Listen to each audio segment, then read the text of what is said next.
जम्मू कश्मीर के कठुआ से जैश आतंकियों के 2 मददगार गिरफ्तार। भारत में घुसपैठ करने वाले आतंकियों से जुड़े तार कठुआ में सेना के काफिले पर हमला करने में मदद की थी। केंद्रीय मंत्री किरेन रिजिजू का विपक्ष पर हमला। जनादेश का अपमान कर रहा है विपक्ष। बजट पर चर्चा बहुत जरूरी है। तेलंगाना सीएम की बहाने बीजेपी का राहुल गांधी पर तंज। रेड्डी की मेहनत करके राजनीति में आने वाले बयान पर बोले बीजेपी नेता शहजाद। कहा, रेड्डी बार बार राहुल गांधी को शर्मिंदा करने का कोई मौका नहीं छोड़ते। हाथरस कांड के बाद एक्शन में डीजीपी प्रशांत कुमार ने जारी की एसओपी। जिला, रेंज और जोन स्तर पर बनाए जाएंगे इंटीग्रेटेड सिस्टम। गुरुग्राम की एक सोसाइटी में दर्दनाक हादसा। स्विमिंग पूल में डूबा 5 साल का मासूम। मौके से नदारद पाए गए सिक्योरिटी स्टाफ। मनाली में बादल फटने से व्यास नदी, अंजनी महादेव नदी में आई बाढ़। सड़क का एक हिस्सा बह गया। कई घरों को नुकसान भी पहुंचा है। मुरादाबाद धर्मांतरण कांड में पुराने छात्र राज का बड़ा खुलासा। कहा, 1 साल पहले की थी धर्मांतरण का दबाव बनाने की शिकायत, तब नहीं लिया गया था कोई भी एक्शन। रांची में एक टीचर ने बेरहमी से की बच्चों की पिटाई। छात्रों के परिजनों ने शिक्षक के खिलाफ थाने में दर्ज कराई शिकायत। भारतीय नौसेना ने एक बार फिर दिया मानवता का परिचय। समंदर में फंसे चीनी नाविक की जान बचाई। नौसेना के जवानों ने घायल चीनी नाविक का इलाज किया। मुंबई में भारी बारिश का कहर जारी। लगातार बारिश से बढ़ा बिहार झील का जल स्तर। भयावह तस्वीर आई सामने। उत्तर प्रदेश के एटा में बिजली विभाग की बड़ी लापरवाही। करंट लगने से गई लाइनमैन की जान। बिजली विभाग ने मृतक के परिजनों को मुआवजा देने का आश्वासन दिया। महाराष्ट्र में रायगढ़ पुणे मार्ग पर लैंडस्लाइड हुई है। सड़क पर आया मलबा। यातायात बाधित हुआ। मलबा हटाने का काम जारी है।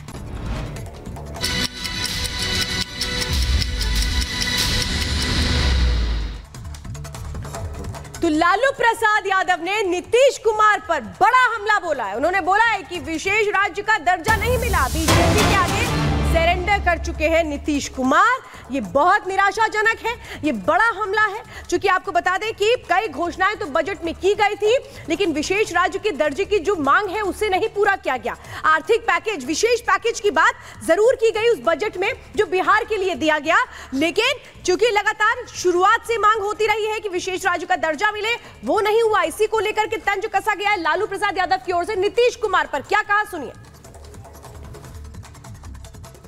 अरे ये सब चीज बात तो हम ही न किए हैं जी, अब आप लोग साथ दिए हैं। कुछ आइडिया था। अरे सही बोलिए, कांग्रेसी हैं आप, बोलिए सही। कोई बतवा माने थे। एक कल बड़ा भारी आंदोलन कर रहे थे।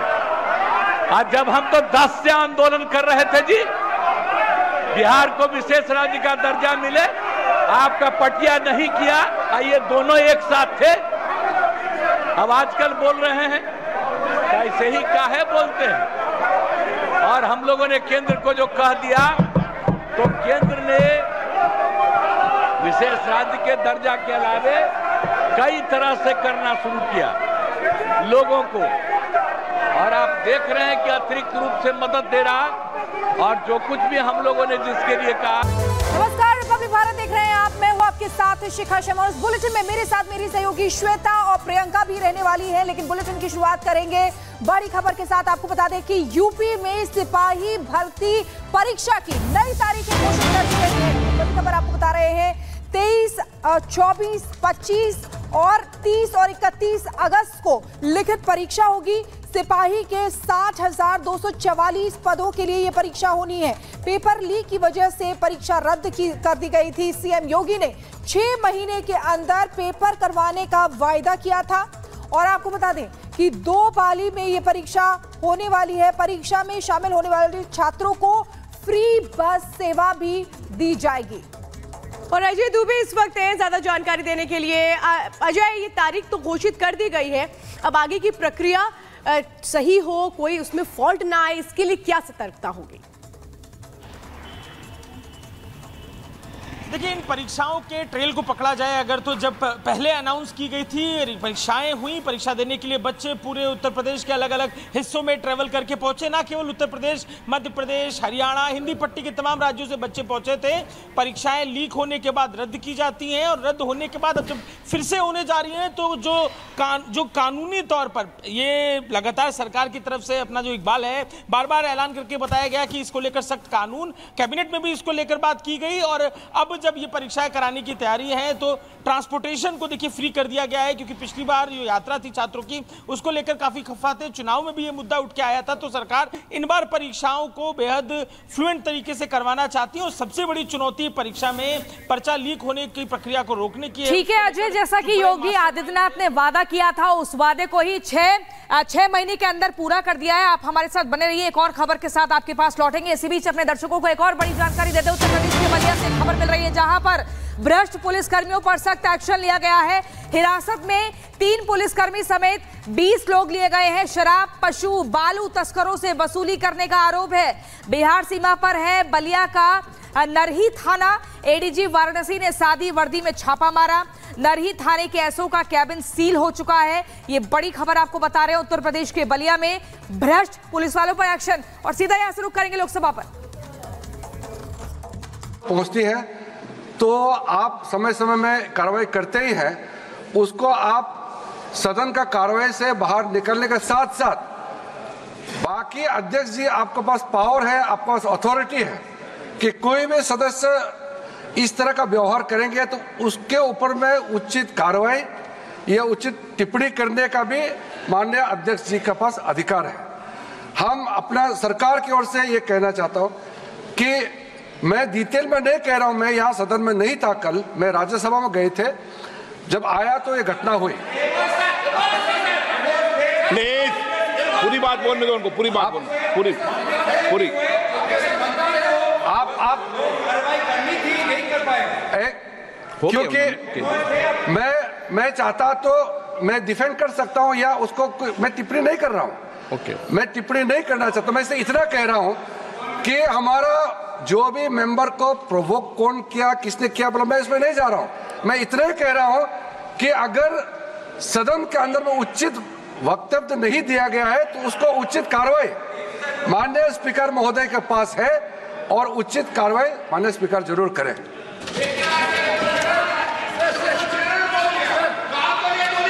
Next question number 41 Pradeep Kumar Panigrahi. No yes, मेरी रूलिंग सुनो, एक सुनो मेरी रूलिंग, अब रूलिंग दे रहा हूं मैं, बैठो। क्वेश्चन नंबर 41, बैठिए बैठिए बैठिए, पहले इनको तो बिठाओ। ब्लड प्रेशर आ रहा है, बैठ।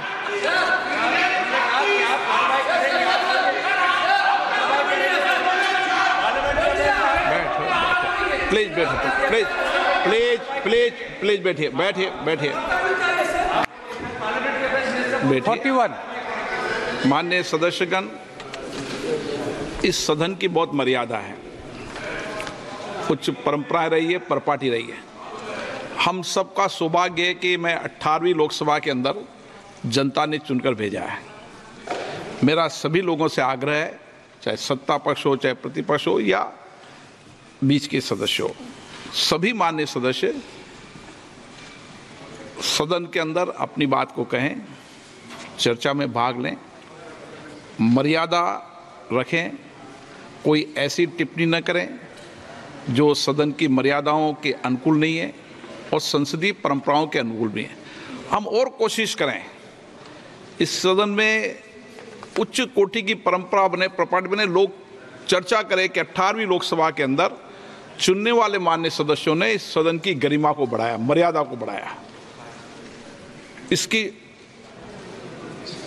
मर्यादा प्रतिष्ठा को बढ़ाया और दुनिया के अंदर भारत की संसद की जो लोकतंत्र में जिस तरह की प्रतिष्ठा है वैसी परंपरा बनी।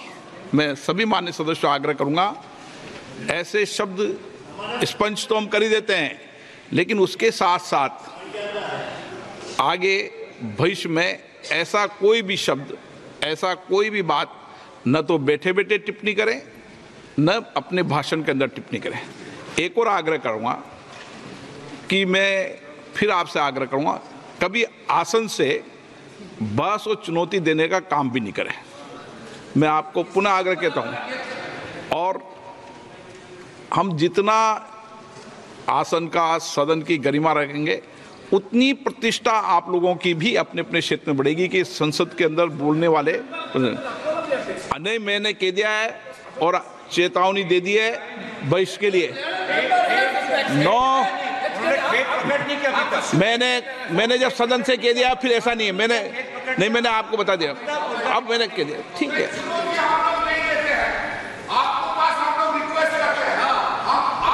ओके ओके ठीक। Okay, question number 41 Shri Pradeep Kumar Panigrahi. 41 question number 41, माननीय मंत्री जी। Speaker sir, a statement is laid on the table. माननीय सदस्य। Supplementary question, sir.